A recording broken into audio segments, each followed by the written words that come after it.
Hello दोस्तों, कैसे हो आप सभी। उम्मीद है आप सभी अच्छे से होंगे। कल ही आपका एग्जाम था। उम्मीद करता हूँ कि आप सभी का एग्जाम भी बहुत अच्छा हुआ होगा। रिव्यू भी काफी अच्छे थे। सभी बच्चे ज्यादा अटेम्प्ट करके भी आ रहे थे। बहुत तो ऐसे थे कि एक्यूरेट भी थे, अटेम्प्ट भी अच्छा खासा था। पेपर का लेवल कहीं ना कहीं थोड़ा तो डाउन था, आप ये मानेंगे। लेकिन पेपर का लेवल डाउन होने का ये मतलब नहीं है कि हाई अटेम्प्ट ही जाना है या फिर बहुत ज्यादा ही कट ऑफ चला जाएगा। आप उसको लेके अभी मत बैठो। कट ऑफ कितना जाएगा नहीं जाएगा वो आप क्या, मैं क्या और कोई भी प्रेडिक्ट नहीं कर सकता। हम बस एक रेंज दे सकते हैं, जो रेंज आपको कल मिल चुका है शिवराज सर के वीडियो से। तो ठीक है, अभी आप उतना मत सोचो उसको। अब 29 को आपका एग्जाम होगा।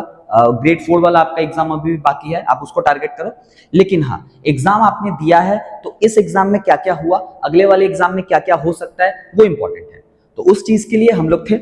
हम लोगों ने, मैंने भी एग्जाम दिया, शिवराज सर ने भी एग्जाम दिया। तो हम दोनों के पास एक बंच ऑफ क्वेश्चंस है कि एग्जाम में क्या क्या आया था, आगे क्या क्या क्वेश्चंस आ सकते हैं। उस हिसाब से अभी हम लोग आगे चलेंगे। ठीक है, कल ही सर ने जो एक लाइव वीडियो किया हुआ था उसमें जीके के सारे क्वेश्चन सर ने डिस्कस किए होंगे।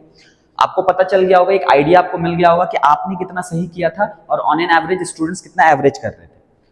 उतनी उसी तरीके से अगर हम बोले तो सर मैथ्स का भी एक यहाँ पे सेक्शन लाने वाले हैं जहाँ पे सारे के सारे मैथ्स में जो क्वेश्चंस आए हुए थे सर उसको सॉल्व करेंगे।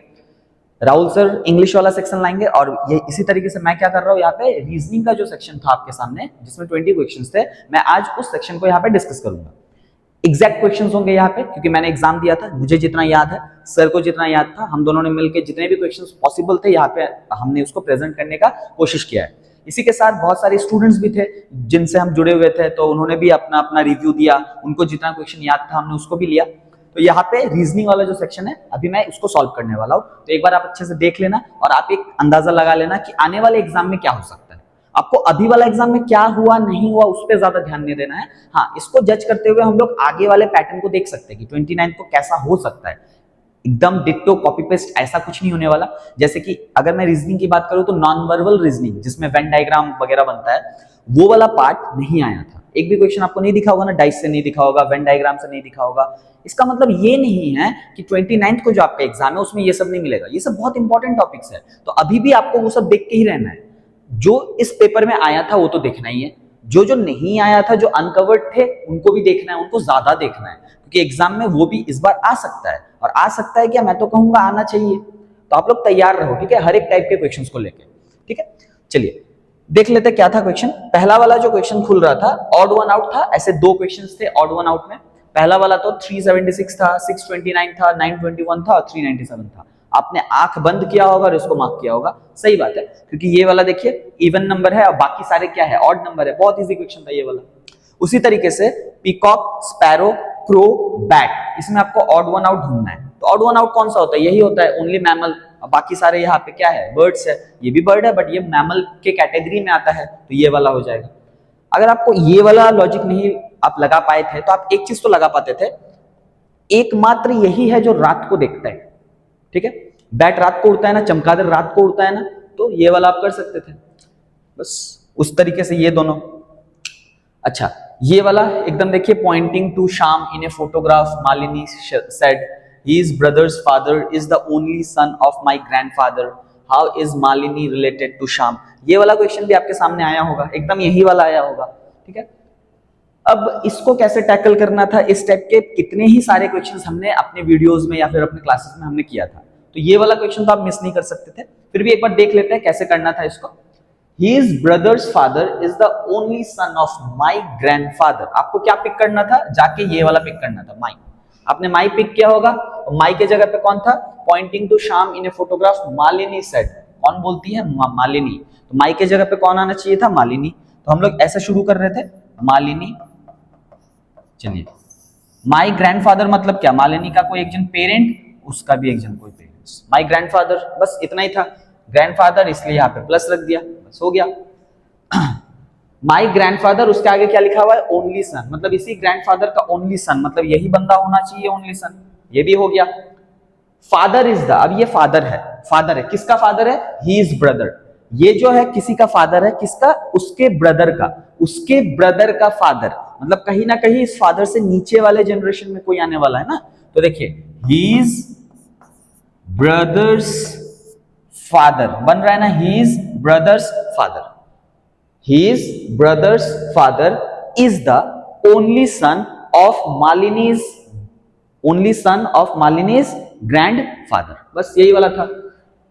चलिए तब अब हम लोगों को क्या बोल रहा है, how is Malini related to Shyam, how is Malini related to Shyam, Shyam मतलब क्या, ये ही इज, क्योंकि पॉइंटिंग टू श्याम, श्याम की तरफ पॉइंट करके बोल रहे थे ना, तो मालिनी क्या हुई श्याम की, sister, sister will be the answer, ठीक है। अगर क्वेश्चन यही वाला था तो आंसर क्या होना चाहिए था, वहां पे सिस्टर होना चाहिए था।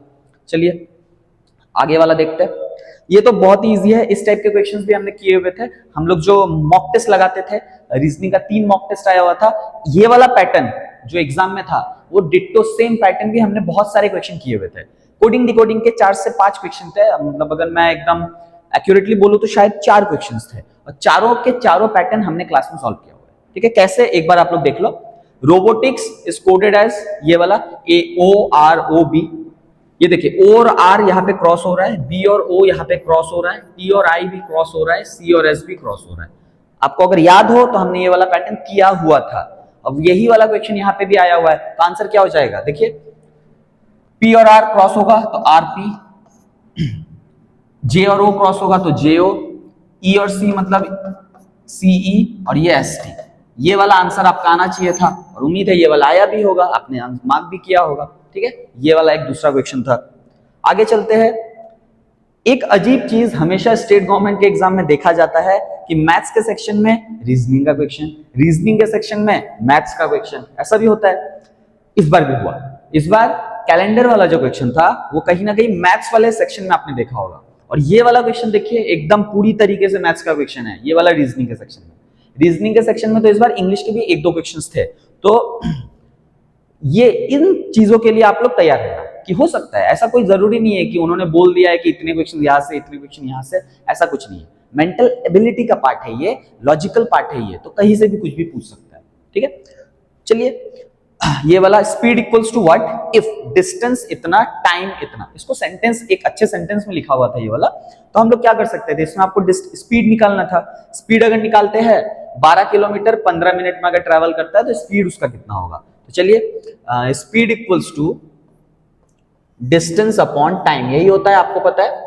और स्पीड का मतलब क्या है, डिस्टेंस अपॉन टाइम, डिस्टेंस कितना था 12, अच्छा, और ये जो था टाइम 15 मिनट्स था, लेकिन किलोमीटर के साथ आवर जाता है ना, तो यहाँ पे क्या करना था आपको 15/60, बस इसको अगर सॉल्व करते हो तो 48 kilometre per hour, 48 kilometre per hour आपका आंसर आना चाहिए था। उम्मीद है ये आपका आया भी होगा 48 किलोमीटर पर आवर।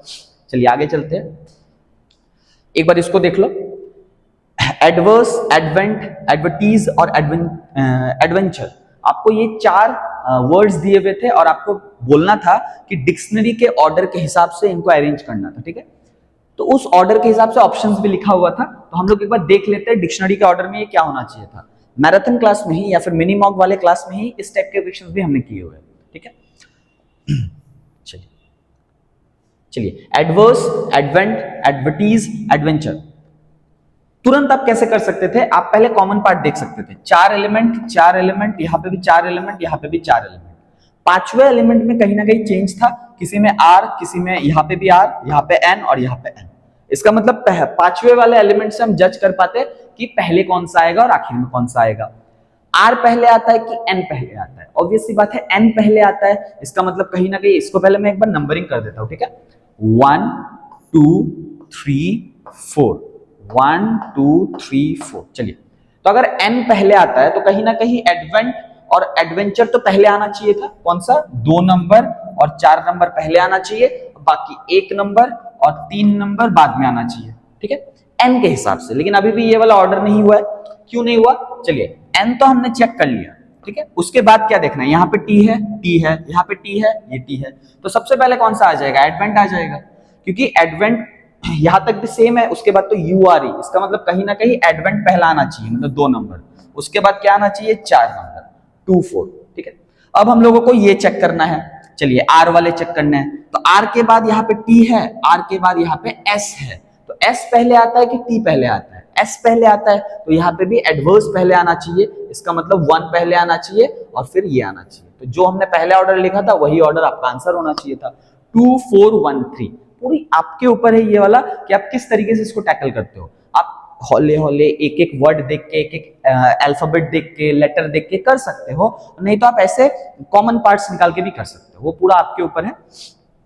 और इतना टाइम था एग्जाम में, आप बैठ के कुछ भी करो, अंताक्षरी खेलो, आपका सॉल्व हो जा रहा था, क्योंकि बहुत टाइम मिल रहा था एग्जाम में। ऐसा नहीं है कि टाइम की कमी थी, 3 घंटे का पेपर बहुत ज्यादा होता है।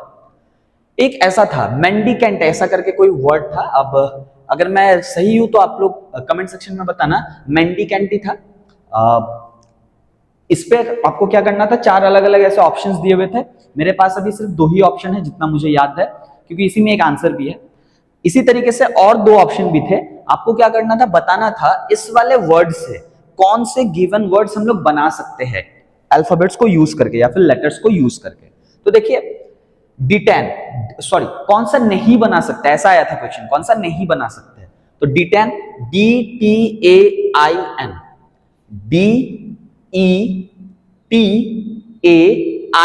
D10 बना सकते हैं। मेडिकल, MEDICAL, देखिए कहीं पे भी नहीं है, आप मेडिकल नहीं बना सकते थे। तो आपका आंसर कौन सा हो जाता, आपका आंसर ये मेडिकल हो जाता। बाकी दोनों हम लोग बना सकते थे, ऐसा ही कोई वर्ड दिया हुआ था। फॉर एग्जाम्पल अगर आप लोग मान लो तो ऐसा कुछ वर्ड दिया हुआ था, जैसे कि TA, अच्छा वर्ड पे नहीं जाते अभी, और कौन सा वर्ड, 2 एग्जैक्टली तो याद नहीं है मेरे को, लेकिन वो 2 वर्ड्स थे जो कि बन रहे थे, यहाँ यही से उठा हुआ था वो वाला वर्ड, ये वाला एक था जो नहीं बन रहा था। तो मेडिकल आपका आंसर आना चाहिए था। TA ऐसा कुछ था एक वर्ड, इंग्लिश बहुत कमजोर है ना इसलिए वर्ड नहीं बना, कोई बात नहीं। चलिए, pencil student school, pencil student school, ये वाला एक एनालॉजी आपके पास दिया हुआ था और 4 ऑप्शंस थे, आपको ये वाला आंसर करना था। मुझे जितना याद है जो आंसर बन रहा था इसमें, जो 4 ऑप्शंस थे, आप एक बार चेक कर लेना। जो 4 ऑप्शंस थे उसके हिसाब से एक ऑफिसर और बैंक का कुछ दिया हुआ था, ऐसे कुछ, कंप्यूटर, ऑफिसर, कंप्यूटर, ऑफिसर और बैंक, ये वाला रिलेशन और ये वाला रिलेशन एग्जैक्टली सेम है, उसी पैटर्न का रिलेशन है। पेंसिल से स्टूडेंट लिखता है या फिर अपना काम करता है, और स्टूडेंट कहाँ रहते हैं, स्कूल में। कंप्यूटर से ऑफिसर अपना काम करते हैं और ऑफिसर्स कहाँ रहते हैं, बैंक में। बस हो गया, बस बैंक में ही नहीं रहते, बट ऑप्शन के हिसाब से यही वाला सही था। तो एनालॉजी में आपको ऑप्शन के हिसाब से ही जाना पड़ता है ज्यादातर, लॉजिकली आपको देखना है कौन सा रिलेट कर रहा है, ठीक है। ये वाला भी था, तो इसका आंसर ये वाला बन रहा था। आगे चलते हैं, चलिए। कोडिंग डिकोडिंग का ये तो एक बहुत इंपॉर्टेंट सा पैटर्न था, जिस पैटर्न को हमने बहुत बार किया हुआ है, जिसमें था कोई भी वर्ड उसके बदले कोई भी नंबर लिखा हुआ है, तो सम ऑफ द प्लेस वैल्यू सबसे पहले आपको चेक करना है। मैंने ये बोला है बार बार आपको। तो रियर 42, टीयर 44, एक और वर्ड था उसके सामने भी एक नंबर लिखा हुआ था। तो इन तीनों को अगर हम लोग चेक करते थे तो हम लोगों को मिलता था कि sum of the place value is the answer, sum of the place value is the answer. देख लेते हैं, 18, यहाँ पे 18, यहाँ पे 5, यहाँ पे 1, यहाँ पे 18, 18 18 36, 36 और 6 42, ठीक है। यहाँ पे 20, यहाँ पे 5, यहाँ पे 1, यहाँ पे 18, 20 और 18 38, 38 और 6 44। इसका मतलब क्या हो रहा है, जो भी वर्ड लिखा हुआ है उसके जो सम ऑफ द प्लेस वैल्यू है नंबर में वही लिखा हुआ है। आपको बोलना था ऑप्शन में से कौन सा इस पैटर्न को फॉलो नहीं करता है। अगर आप लोग चारों के चारों ऑप्शन एक बार चेक करते हो तो जितना याद है ये वाला आंसर होना चाहिए, एक बार यहाँ पे चेक कर लेंगे कि यही वाला आंसर हो रहा है या नहीं हो रहा है। 6, यहाँ पे लिखते हैं एक बार 6, 5, 1, 18, तो 18 और 1 19, 19 और 6 25, 25 और 5 30, तो यहाँ पे कितना होना चाहिए था, 30 होना चाहिए था। इसका मतलब यही वाला होगा जो इस पैटर्न को फॉलो नहीं करता है। बाकी आप चेक कर लो, इसी पूरे पैटर्न को फॉलो करता है। कैसे, 16, 5, 1, 18, 18 और 16 कितना, 18 और 16 34, 34 और 6 कितना, 40। बाकी सारे इसी पैटर्न में है, ये वाला एक पैटर्न में नहीं था। तो आपका आंसर क्या होना चाहिए था, ये वाला होना चाहिए था। क्लियर, चलिए आगे चलते हैं। रॉयल, रेगल, रेनल, रेबल, फिर से आपको क्या करना था, यहाँ पे डिक्शनरी के हिसाब से इनको अरेंज करना था, डिक्शनरी के हिसाब से इनको अरेंज करना था।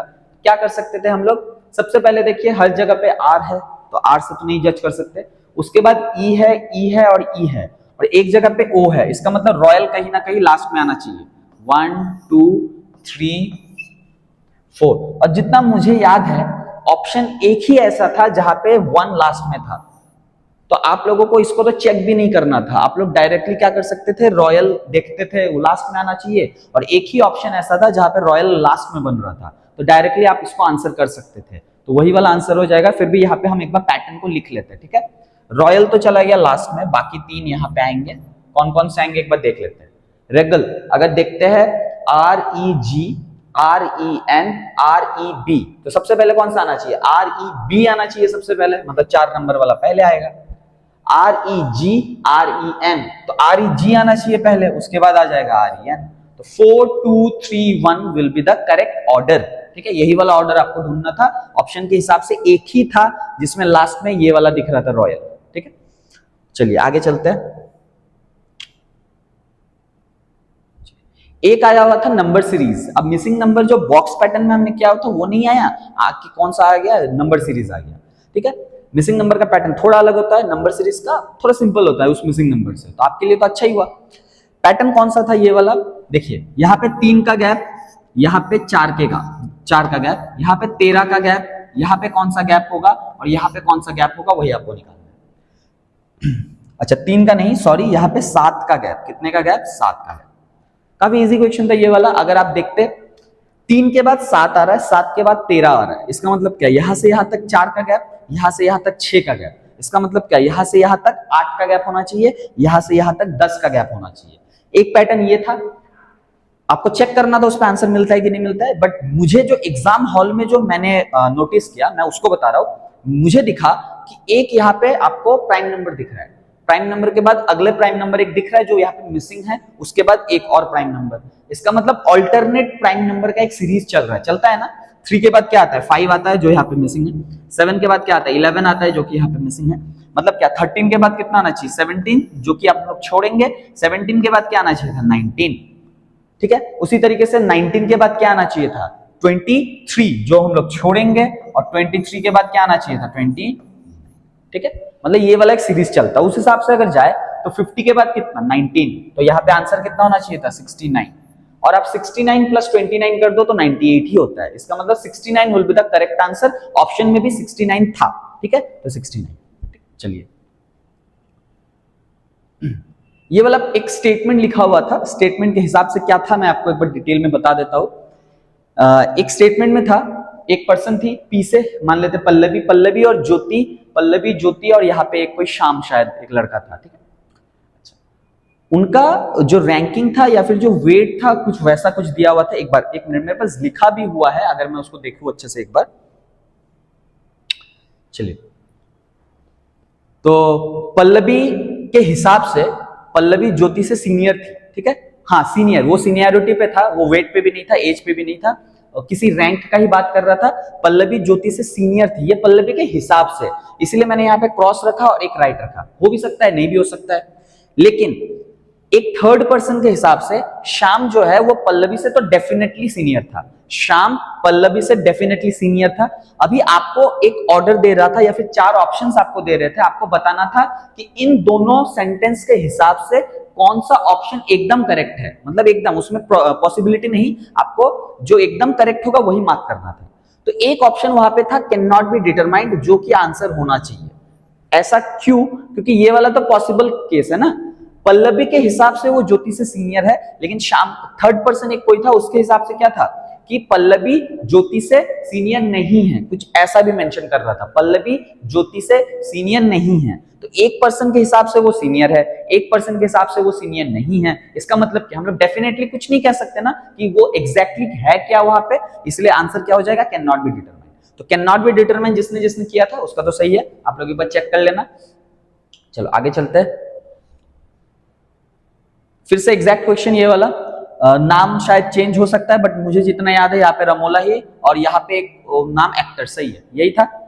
तो Ramola pointed out to an actor and said, ठीक है, अगेन ब्लड रिलेशन का क्वेश्चन, मतलब ब्लड रिलेशन कितना इंपॉर्टेंट है आप देख सकते हो, 2 क्वेश्चन आया हुआ था और दोनों नरेशन बेस्ड आया हुआ था, लेकिन ऐसा जरूरी नहीं है कि 29 को भी नरेशन बेस्ड ही आएगा, उसमें थोड़ा अलग आ ही सकता है, लेकिन और नरेशन बेस्ड इंपॉर्टेंस ज्यादा बन जाता है, क्यों, क्योंकि वो इस बार एग्जाम में आया हुआ था। चलिए इसको सॉल्व करते हैं एक बार। Ramola pointed out to an actor and said he is my mother in law's nephew, how is actor's mother related to Ramola. Change क्या था इस बार, ये वाला चेंज था, यहाँ पे डायरेक्ट रिलेशन नहीं पूछा हुआ था, आपको पहले तो एक्टर फाइंड आउट करना था और एक्टर का जो मदर है वो रमोला का क्या लगता है वो आपको बोलना था यहाँ पे, ठीक है। चलिए देखते हैं इसको। सबसे पहले शुरू कहां से करना था, ऑब्वियसली माई से ही करना था। इस टाइप के क्वेश्चन आपने बहुत किया हुआ है। माई मदर इन लॉ, इसका मतलब कौन, स्पीकर कौन है यहाँ पे, Ramola pointed out to an actor and said, इसका मतलब सेंटेंस कौन बोल रहा है, ये रमोला। तो चलो रमोला से ही शुरू करेंगे। रमोला माई मदर इन लॉ, मतलब रमोला का मदर इन लॉ, इसका मतलब क्या, मदर इन लॉ होने के लिए क्या, उसका स्पाउस और स्पाउस का मदर, ऐसा करके। चलो हो गया, इतना तो आपने बनाया होगा। उसके बाद क्या था, मदर इन लॉ के ठीक पहले ही था। चलो he is my mother in law's nephew. अच्छा, मदर इन लॉज नेफ्यू, अगर ये रमोला का मदर इन लॉ है और मदर इन लॉ का नेफ्यू अगर हम लोगों को ड्रॉ करना है या यहाँ पे प्रेजेंट करना है, नेफ्यू कैसे हो सकता है, मदर इन लॉ का कोई एक जन सिबलिंग होगा, उसी सिबलिंग का कोई एक जन चाइल्ड होगा जो कि प्लस मेंबर होगा, इसका मतलब मेल मेंबर होगा। तो हो गया ना, रमोलाज मदर इन लॉ और इसी मदर इन लॉ का नेफ्यू, बस हो गया। ये कौन है, ये एक्टर है, यही था एक्टर बस। अभी आपसे पूछ क्या रहा है कि how is actor's mother, actor's mother related to Ramola, Ramola से कैसे रिलेट करता है, तो एक्टर का मदर रमोला क्या होगा, आंट, तो aunt will be the answer, aunt will be the answer. चलिए यही थे कुछ क्वेश्चंस जो कि आपके एग्जाम में आए हुए थे। उम्मीद है आपको इस एनालिसिस से थोड़ा बहुत फायदा मिला होगा कि आप अभी असेसमेंट कर सकते हो आपके बेसिस पे कि आप कितना कितना मार्क्स अटेंड कर रहे थे इस एग्जाम में, आपने जितना किया था वो सही है या गलत है। लेकिन एक बात मैं क्लियर करना चाहूँ, देखिए जितने भी क्वेश्चन यहाँ पे मैं आपको दिखा दूं, इनमें से जो इंपॉर्टेंट क्वेश्चन थे, जो इंपॉर्टेंट टॉपिक्स थे, कहीं ना कहीं वो यहाँ पे नहीं आया हुआ था। नहीं आया हुआ था कौन कौन से टॉपिक, अगर मैं एक बार रिमाइंड करवाऊं, जैसे क्लॉक बहुत इंपॉर्टेंट टॉपिक है, उससे क्वेश्चन नहीं आया हुआ था, वेन डायग्राम से क्वेश्चन नहीं बन रहा था, डाइस से क्वेश्चन नहीं बन रहे थे, ऐसे बहुत सारे टॉपिक थे जो यहाँ पे टच नहीं किया था एग्जामिनर ने। लेकिन इसका ये मतलब नहीं है, मैं जैसे कि मैंने वीडियो की शुरुआत में भी आपको बोला था, आपको इसको इग्नोर तो बिल्कुल नहीं करना है। क्यों नहीं करना है, कि हो सकता है कि 29th के लिए उन्होंने बचा के रखा हो सकता है 29 में पूरा का पूरा नॉन वर्बल ही सेक्शन आ जाए, ऐसा हो सकता है। ऐसा भी तो हो सकता है कि इसी पैटर्न को वो फॉलो करे और थोड़ा बहुत उसको भी ऐड कर दे, कुछ भी हो सकता है, वो आपको पता नहीं है ना। तो आप अभी फिर से इस एग्जाम को उतना भी मतलब जज मत करो कि इसके बेसिस पे ही सब कुछ होने वाला है। फिर से नए से शुरू करो, और नए से शुरू करने का मतलब सारे के सारे बेसिस फिर से कवर करने होंगे, क्योंकि वो वाला एग्जाम इस एग्जाम से एकदम ही नया है। इस वाले एग्जाम से बस एक अंदाजा मिला कि नहीं, मतलब किस लेवल तक जा सकते हैं हम लोग, किस लेवल तक का प्रिपरेशन होगा। लेकिन फिर भी मैं बोलता हूं एकदम ही इसी लेवल का प्रिपरेशन तो नहीं चाहिए, कहीं ना कहीं ग्रेजुएशन का लेवल है, ग्रेजुएशन में अच्छे लेवल के क्वेश्चंस भी आ सकते हैं, और मेरे हिसाब से सारे के सारे बेसिस वो कवर करने का कोशिश कर रहा होगा एग्जामिनर, ठीक है। तो आप लोग उसी हिसाब से तैयार रहना। एक रिव्यू जैसे स्टूडेंट से हमें मिल रहा था कि हमने जो मिनी मॉक टेस्ट चलाया था, सीरीज चलाया था, सर ने भी चलाया था, शिवराज सर भी कुछ क्वेश्चन सॉल्व कर रहे थे वहां पे मॉक टेस्ट के बेसिस पे, मैंने भी किया हुआ था, उससे काफी फायदा हुआ। अब मैंने खुद एग्जाम दिया तो मुझे भी दिख रहा था कि हाँ क्वेश्चंस उसी तरह के यहाँ पे पूछे गए थे, तो कहीं ना कहीं एक फायदा तो हुआ था। तो आप लोग जो हमने लाइव क्लासेस किया था उसमें भी आप लोगों ने काफी सारे पैटर्न ऑफ क्वेश्चंस को देखा, एग्जाम में जाके आपको उससे थोड़ा बहुत फायदा तो मिला होगा, क्योंकि मैं भी एक एस्पिरेंट के हिसाब से ही बोल रहा हूँ, मैंने भी एग्जाम दिया था, मैंने खुद देखा कि हाँ जो क्वेश्चंस हमने यहाँ पे पिक किए थे ज्यादातर उसी पैटर्न में आ रहे थे।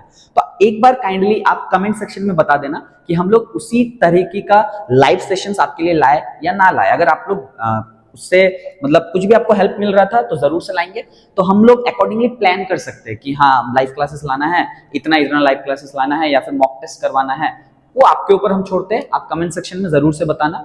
और मैं फिर से एक बार रिमाइंड करवा देता हूं कि इस पेपर को ज्यादा से ज्यादा मतलब एकदम इंफोसिस नहीं देना है कि ऐसा पेपर हो गया तो फिर ग्रेड 29 में क्या होगा, एकदम हार्ड बना देगा क्या, इतना इजी ये वाला था तो एकदम ही हार्ड बना देगा, इतना इजी था तो शायद इजी ही बनाएगा, आपको उतना सोचना ही नहीं है। आपको फिर से मानना है कि आप एक नए एग्जाम में बैठ रहे हो, एक नया कंपटीशन है, अलग पोस्ट है, अलग स्टूडेंट्स भी होंगे, बहुत सारे ऐसे भी स्टूडेंट्स हैं जिन्होंने एचएस वाला एग्जाम नहीं दिया था, वो जाके ग्रेजुएशन वाला एग्जाम देंगे। बहुत सारे ऐसे भी है जिन्होंने एचएस वाला एग्जाम दिया, वो अभी ग्रेड 4 में बैठेंगे बट ग्रेजुएशन वाले में नहीं बैठेंगे। तो कहीं ना कहीं कंपटीशन पूरा नया है। अगर नया है तो फिर से आप लोगों को एकदम ए से लेके जेड तक जाना है। तो आप लोग बस इससे एक आइडिया ले लो कि हाँ ऐसा ऐसा हो सकता है, ये क्वेश्चंस जैसे कि सर लोगों ने करवाया तो हाँ ये मिलता है, इस टाइप के क्वेश्चंस आते हैं, तो आप लोग उस बेसिस में भी तैयारी करो, ठीक है। और कमेंट सेक्शन में जरूर से बताना हम लाइव क्लासेस के साथ आए या ना आए, वो आपके ऊपर हम छोड़ते हैं एक बार फिर से। इसी तरीके से अपने प्रिपरेशन को आप आगे बढ़ाइए, और शार्पनर की तरफ से जो भी आपको हेल्प कर सकते हैं हम लोग करेंगे। तो चलिए, उम्मीद है आपका आज का ये सेशन आपको अच्छा लगा होगा। अगर अच्छा लगा है तो जरूर से एक बार लाइक भी कर देना, इस वीडियो को शेयर भी कर देना और हमारे चैनल को सब्सक्राइब भी कर देना। Thank you.